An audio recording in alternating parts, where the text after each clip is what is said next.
DNA sel darah Imam Mahdi. DNA sel darah Imam Mahdi hanya diketahui oleh dirinya sendiri, karena tanda-tandanya diberitahukan oleh Tuhannya kepada dirinya.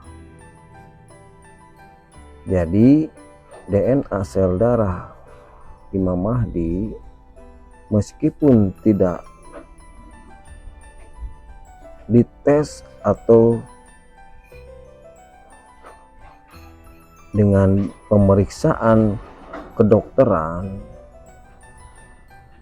itu sudah bisa dibuktikan dengan dia diberikan petunjuk oleh Tuhannya. Karena tanda-tanda dia memiliki DNA dari seluruh darah para nabi, dia bisa mengetahui seluruh jejak sejarah atau jejak-jejak nabi-nabi semuanya dan bermuara ke arah mana. Semuanya Allah jelaskan kepada dirinya. Karena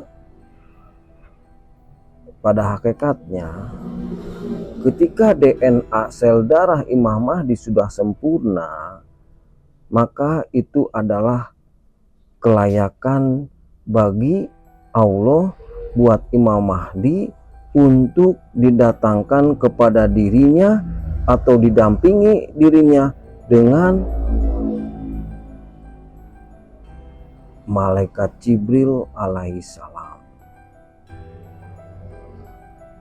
Karena apabila seorang Imam Mahdi belum sempurna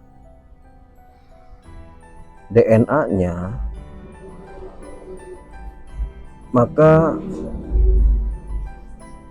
Imam Mahdi tidak akan bisa menahan cahaya yang datang dari malaikat Jibril alaihissalam. Karena pada hakikatnya DNA itu adalah kekuatan bagi Imam Mahdi untuk menerima cahaya malaikat Jibril alaihissalam yang diperintah oleh Allah Subhanahu wa Ta'ala. Karena dengan DNA itu malaikat Jibril alaihissalam menyatu dengan tubuhnya Imam Mahdi. Bagaimana DNA Imam Mahdi bisa sempurna? DNA Imam Mahdi bisa sempurna kalau keturunan Nabi Nuh sudah melakukan pernikahan dengan keturunan Nabi Ibrahim, kemudian menikah lagi dengan keturunan Nabi Musa, kemudian nikah lagi dengan keturunan Nabi Muhammad Shallallahu Alaihi Wasallam. Maka dari itu DNA itu menjadi sempurnalah.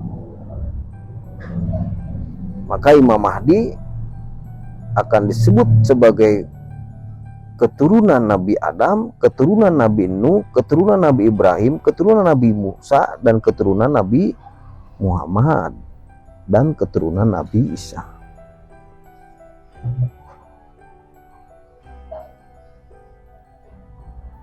DNA inilah yang nantinya menjadi cikal bakal Imam Mahdi menjadi seorang yang cerdas,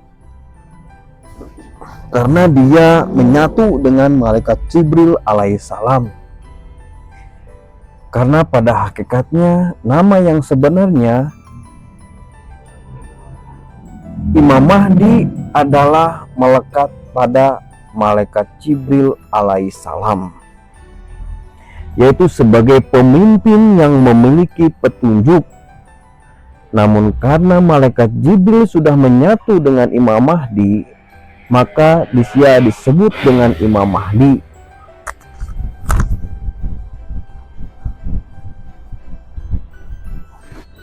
Jadi dia bersatu dengan malaikat Jibril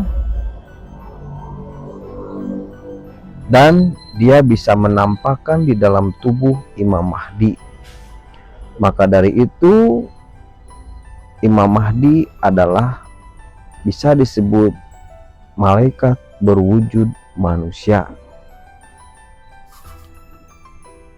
Karena yang menjadi kunci adalah DNA yang sempurna.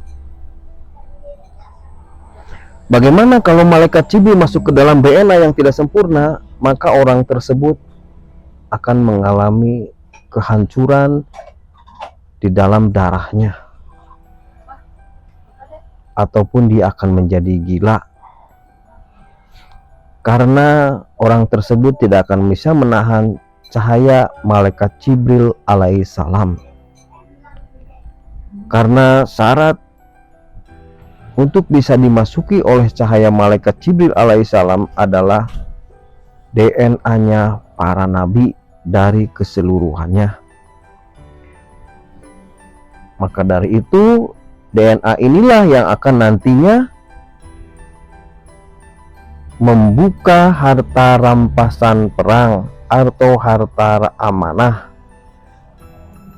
Karena pada hakikatnya bukan Imam Mahdi lah yang membuka harta amanah itu, tetapi yang pada hakikatnya adalah malaikat Jibril alaihissalam yang membukanya.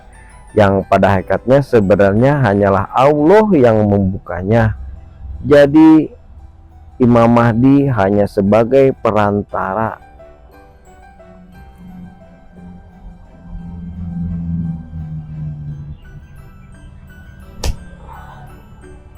Karena ketika Imam Mahdi dimasukkan ke dalam algoritma kunci harta amanah, maka di situ malaikat Jibril akan bekerja membuka sandi-sandi yang ada di dalam mesin tersebut.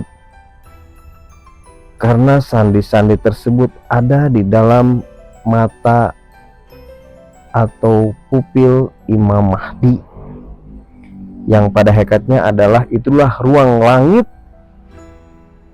tempat tinggalnya Allah dan malaikat Jibril. Disitulah tempat tinggalnya yang sekarang ada di dalam matanya Imam Mahdi.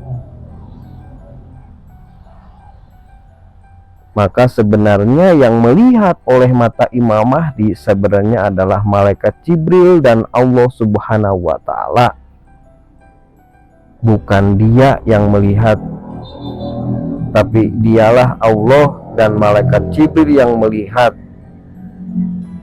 Karena yang pada hakikatnya dia adalah jelmaan Allah dan jelmaan malaikat Jibril, atau di dalam kitab Taurat dikenal dengan malaikat Kerub, yang sebenarnya secara lahiriah Imam Mahdi hanya orang biasa, terlihat biasa-biasa saja, dan dia adalah orang yang sederhana dan tidak punya apa-apa, dan bukan dari golongan orang kaya. Dia hanya termasuk golongan dari golongan orang pas-pasan, tidak berada. Namun dia memiliki kekuatan yang tinggi, diberikan ilmu yang tinggi oleh Allah Subhanahu wa Ta'ala, yang tidak dia pernah sadari, yang sebenarnya dia adalah cikal bakal pemimpin dunia yang lahir dari orang biasa-biasa saja. Itulah kehendak Allah. Dia hanya berkata kun payakun, maka jadilah.